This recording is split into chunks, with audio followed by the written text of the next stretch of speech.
추워 죽겠어요. 아, 추워 죽겠는데. 추워 죽겠는데도 우리가 영상을 갑자기 켰습니다. 오늘이 지금 11월 30일인가요? 내일부터 영하권으로 떨어지는데 굉장히 춥다고 합니다. 그래서 오늘 할 작업은 우리가 수국을 이렇게 지금 나란히 이렇게 키우고 있는데 보온 작업을 하는 영상을 한번 찍어보도록 하겠습니다. 지금 보면 원래 이게 낙엽이 다 지면 좋은데 아직 다 안 졌죠?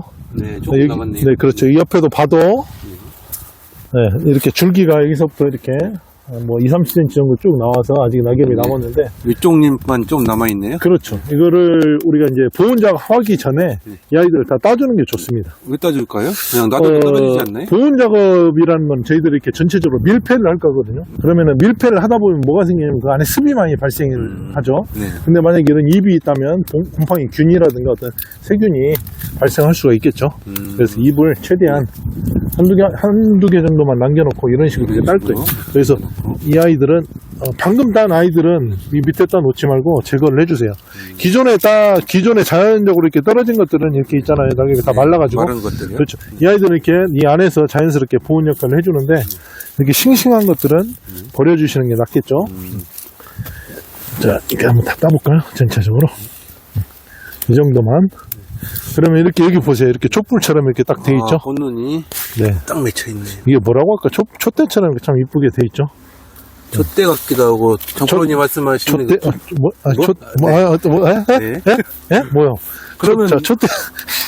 보온 작업하기 전에 살균제를 한번 해도 되겠네요. 아, 그렇죠. 네, 그럼 더 좋겠죠. 그렇죠. 살균제를 해도 좋고 괜찮아요. 아, 얘네들은 꽃대가 상당히 이쁘죠.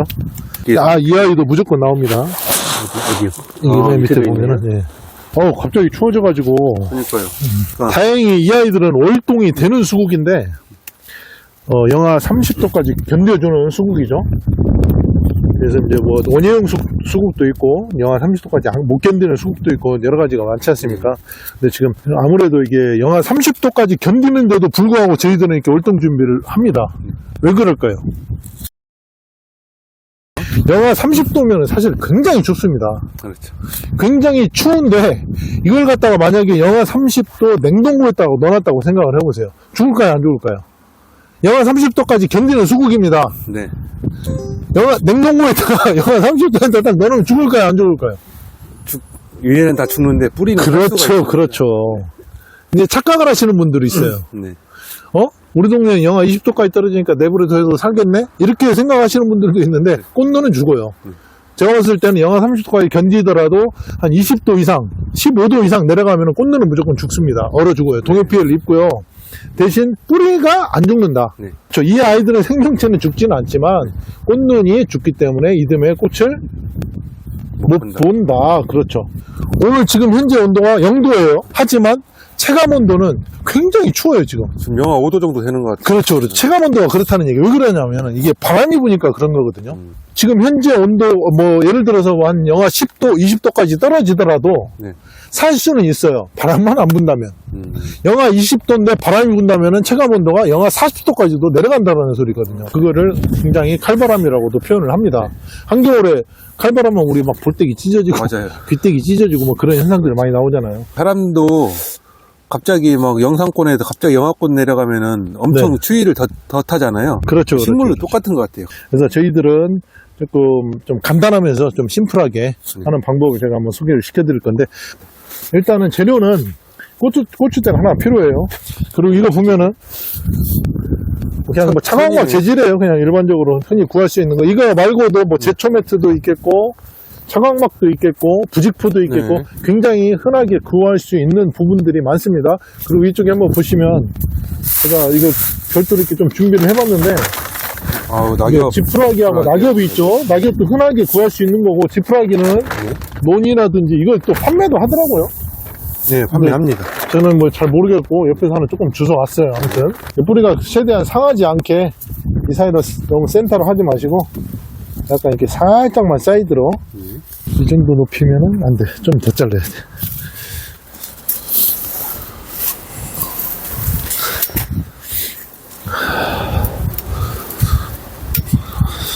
그래서 이 끝에를 좀 날카롭게 해줘야 돼. 자, 끝을 빼 조각에 최대한 날카롭게 해서 보시면은 수국의 높이보다 한 2배 정도 이렇게 나왔죠? 한 이 정도만 해주시고요. 감싸 볼게요. 추워가지고 콧물이 계속 나오네요. 그러니까요.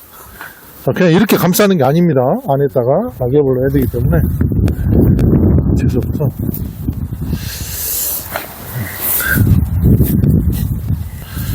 때가 다치지 않도록 이런 식으로 이렇게 해서 자, 찬으로 이렇게 한 바퀴 돌려주셨고, 너무 꽉 묶지 마시고 꽉 묶으면 안에가 다칠 수가 있으니까. 이렇게 안에 수국이 들어있습니다. 네, 이 안에다가 재료를 뭐 낙엽을 넣어도 되고 지푸라기를 넣어도 상관은 없습니다. 근데 가장 좋은 재료는 제가 봤을 때는 지푸라기 같아요. 지푸라기는 나중에 네. 다 쓰시고 난 다음에 봄에 네. 또 밑에다 깔아주시면 지푸라기가 또 무슨 효과가 있나요?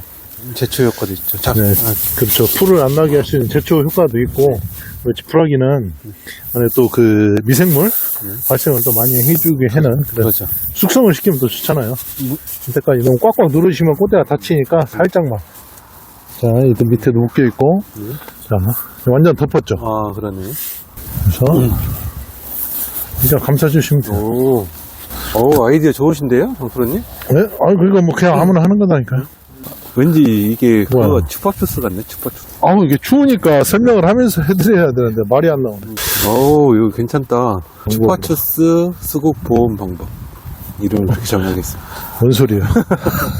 그걸로 끝이 아니라 흙으로 이쪽 라인을 살짝만 잡아주시는 것도 나쁘지 않죠. 아래쪽으로 찬바람 만들어가게 하시는 건가요? 그렇죠. 이 위에를 이게 이렇게 보이면 이렇게 내려가잖아요. 예를 들어 뭐 비나 눈이 오면 이렇게 쳐질 수가 있잖아요. 이 위에까지 내려가게. 이렇게 해서 위에를 고정을 잘 해줘야 될 것 같습니다. 그렇죠. 어때요? 밑에 이렇게 좀 완전 완벽하죠? 아래쪽은 이렇게 흙으로 밑에 빈 공간은 찬바람이 못 들어가게 막아놨고요. 그다음에 그렇죠. 수국을 키울 때 가장 중요한 것은 햇빛, 물, 통풍입니다. 맞아요. 지금은 겨울에 이렇게 뭐 햇빛을 볼 필요도 없겠죠. 물은 뭐 겨울 물에 이렇게 노지라서 물도 줄 필요 없겠죠. 근데 통풍을 안 해주면 또 안 돼요. 그리고 안에 또 낙엽, 지푸라기를 넣었잖아요. 기아이들도 전체적으로 통풍이 이제 원활하게 잘 되지 않을까 그런 생각이 들어요. 근데 지금 굉장히 어두워지고 하늘을 보면은 굉장히 추워졌는데, 이거 뭐 또 하나 더 알려주세요. 집에서 쉽게 구할 수 있는 재료로 할 수 있는 보온 작업. 하나 더 없을까요? 그냥 말로 설명을 해드리자면, 어우 추워. 박스이죠, 박스. 네. 그래 그냥 일반적으로 흔하게 구할 수 있는 박스들. 네. 그 박스를 갖다가 랩 같은 걸로 감싸세요. 내부로. 네. 감싸가지고 그 안에다가 보온재를 넣어서 이렇게 뒤집어 엎어갖고 그대로 딱 박아주세요. 보온재를 넣어가지고. 그렇죠.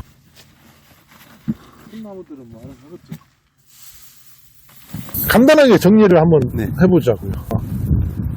월동이 되는 수국이든 안 되는 수국이든 가급적이면 이렇게 보온재로 이렇게 감싸주는 게 좋다. 네. 최대한 이렇게 보온 작업을 통해서 수국 꽃눈을 최대한 살리는 데 집중해야 될 것 같습니다. 맞습니다. 춥죠? 들어가시죠. 갑시다. 인사하시고 들어가시죠. 네, 좋습니다. 화이팅! 정프로였습니다. 감사합니다. 추워.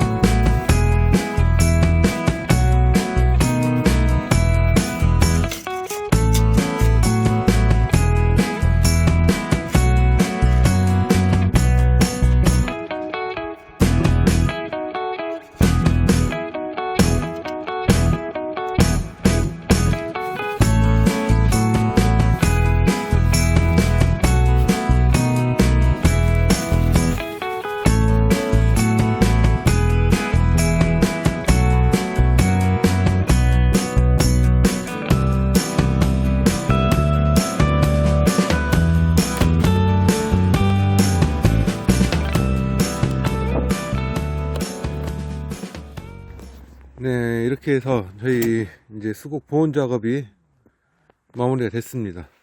벽 쪽에 있는 애들은 이렇게 천을 덧대 가지고 벽면을 이용해서 이렇게 보온을 했고요. 이 작은 애들은 이제 지푸라기도 같이 넣어가지고 또 한번 이중 보온을 하고요. 이쪽도 천과 이런 이불을 이용해서 자 보온을 했습니다. 그리고 이쪽은 정프로님께서 여러 가지 방법으로 이렇게 보온을 해봤습니다. 자, 여기는 이게 이제 쌀가마니죠. 쌀가마니에다가 안에 지푸라기를 넣어서 보온을 했고요. 이거는 에어포트를 이용해서 거꾸로 뒤집어서 안에 짚을 넣고 이렇게 보온을 해놓은 것 같습니다. 여기는 우체통이 있고요. 한번 열어보겠습니다. 겉에는 이렇게 랩을 이용해서 한번 감싸주고요. 나중에 비가 오면 박스가 젖을 수 있으니까. 그 다음에 안에는 지푸라기를 넣어서 마찬가지로 이거 보온을 했습니다. 여기는 제초 매트를 잘라서 이렇게 했고요. 여기도 천을 이용해서 어제 1차적으로 보온을 했던 것입니다. 여기는 이런 플라스틱 판이라고 해야 되나요? 이 조각들을 이용해서 부르고 안에 짚을 넣었고요. 이런 방법으로. 그리고 여기는 화분을 뒤집어서 이렇게 보온을 했습니다. 주변에 쉽게 구하거나 집에 있는 재료로 이용해서 정프로님이 이런 방법도 있다 이렇게 소개해 드리려고 이렇게 만들어 놓은 것 같습니다. 그리고 여기는 전혀 아무런 작업을 하지 않았습니다. 대조구라고 생각하시면 되죠. 여기는 내년에 보온을 한 것과 이쪽에 보온을 하지 않은 것을 꽃이 얼마나 잘 나오고 예쁘게 피는지 비교하려고 이렇게 해봤습니다. 그리고 이쪽 벽면 쪽은 전체적으로 이렇게 구직포를 활용해서 쭉 보온 작업을 끝냈습니다. 잠깐 시간 짬을 내서 지금 전체적으로 작업을 마무리를 했습니다. 수국이 상당히 민감한 친구들이더라고요. 그렇죠? 키우기도 힘들고 하지만 그만큼 정성을 다해서 관리를 하면 예쁜 꽃을 볼 수 있다. 네. 그렇죠? 오늘 뭐 첫눈 오는데 여러분들 새해 복 많이 받으세요. 장 부르셨습니다. 수고하셨습니다.